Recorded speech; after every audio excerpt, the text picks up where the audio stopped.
Olá, seja bem-vindo a mais uma aula aqui na sala de aula do futuro.com. Vamos continuar falando de equação de segundo grau, mais especificamente vamos falar sobre equação incompleta e falar um pouquinho sobre a resolução de uma equação de segundo grau incompleta. Para isso, vamos ver alguns tipos, né?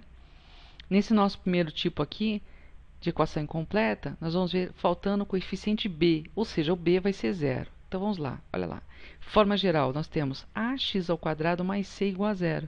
Então, falta o coeficiente b. Às vezes o aluno tem medo, ele não consegue relacionar o coeficiente, né, com a variável. Então, veja bem, o b é sempre aquele que acompanha a variável x. Vamos ver alguns exemplos. Determinar as raízes da equação x² menos 49 igual a zero no conjunto R. Bom, resolvendo essa equação de segundo grau de uma forma mais simples, seria o seguinte, resolver na forma mais simples seria você isolar o x. Então, inicialmente, você vai passar o menos 49 para o segundo membro. Então, aí nós teremos o 49 positivo.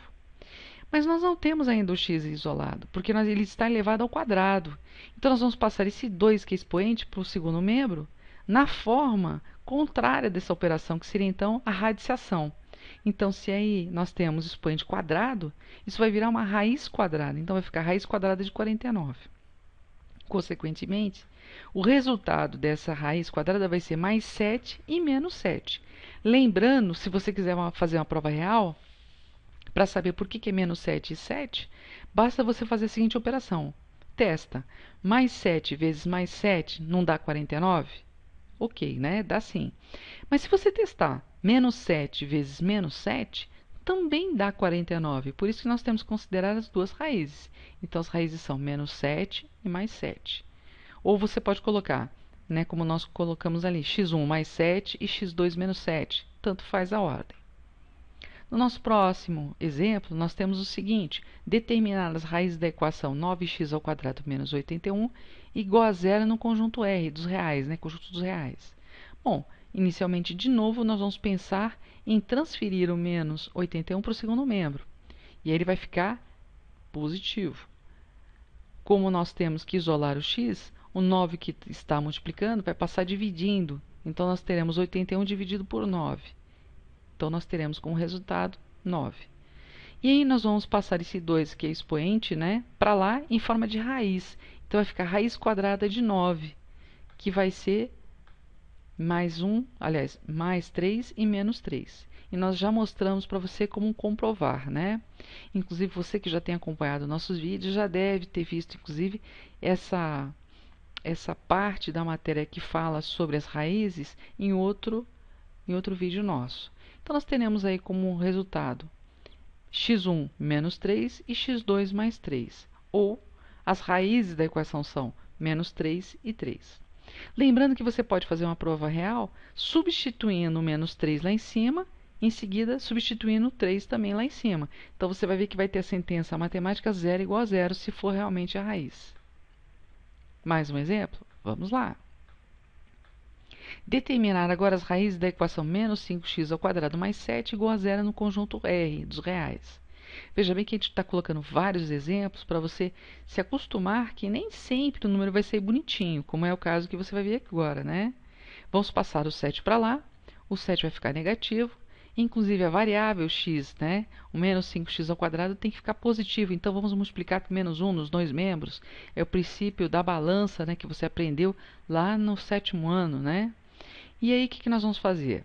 Bom, nós já obtivemos aí os valores positivos. Então, nós temos que isolar o x² inicialmente. Então, passa o 5 que está multiplicando, dividindo. E esse 2, que é o expoente, passa para lá como raiz quadrada.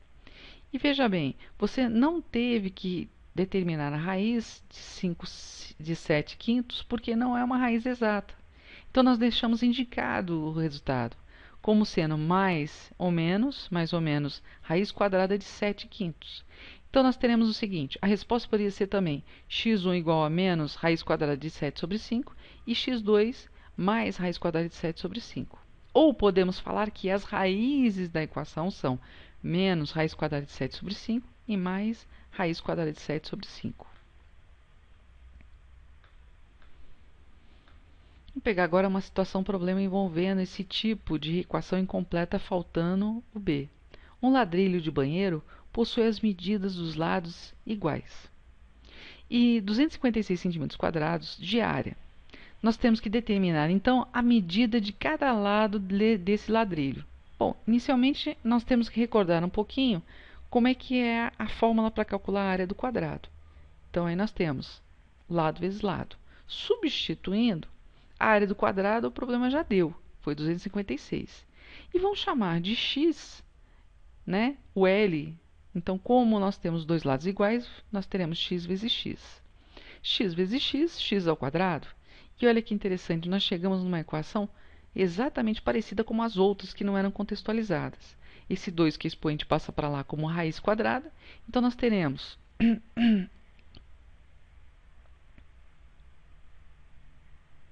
né, invertendo, colocando cada uma no seu membro, né, colocando, destacando a variável no primeiro membro e o 256 no segundo membro. Veja bem, tanto faz a posição, né? Aí é uma sentença matemática, sinal de igualdade, mas já que a gente inverteu, vamos aqui multiplicar por menos 1. Então, nós teremos aqui que x ao quadrado é igual a 256 positivo, né? Está tudo positivo. E esse 2 que é expoente passa a ser raiz quadrada do outro lado.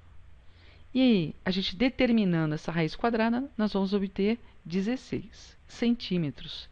E aí o aluno pergunta, poxa, mas a resposta não era menos 16 e mais 16?